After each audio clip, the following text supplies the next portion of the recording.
Hello friends, welcome to Aishu Sanju vlogs YouTube channel. ఇదైతే నెయ్యి. ఇది ఇంట్లో చేసిన నెయ్యి నేనే చేశానండి. ఇంతకుముందు వీడియోస్లో చెప్పాను కదా, ఒక హాఫ్ లీటరు పాలు తీసుకుంటాం, ఆ పాలతో నెయ్యి నేనే చేస్తాను అనేసి. అండ్ నెయ్యి అనగానే ఆవు నెయ్యి అయితే చాలా మంచిది అంటారు కదా, బట్ మేమైతే ఆవు పాలు యూజ్ చేయము, బఫెల్లో మిల్కే యూజ్ చేస్తాము. సో ఆ మిల్క్తోనే నేను నెయ్యి ప్రిపేర్ చేస్తూ ఉంటాను. అండ్ మా పిల్లలు అయితే చాలా ఇష్టంగా తింటారు, పప్పులు అయితే చాలా ఇష్టంగా తింటారు మా ఇద్దరు పిల్లలు కూడా.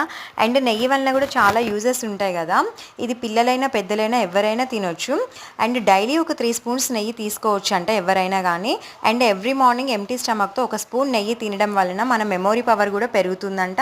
అండ్ బ్రెయిన్ కూడా చాలా యాక్టివ్గా వర్క్ చేస్తుందంట. అండ్ నెయ్యిలో యాంటీ ఆక్సిడెంట్స్ ఉండడం వలన బాడీకి ఇమ్యూనిటీ పవర్ కూడా పెరుగుతుందంట. తెలుసా, ఇన్ని యూజెస్ అయితే ఉన్నాయంట. వీడియో నచ్చితే డెఫినెట్లీ సబ్స్క్రైబ్ చేయండి ప్లీజ్.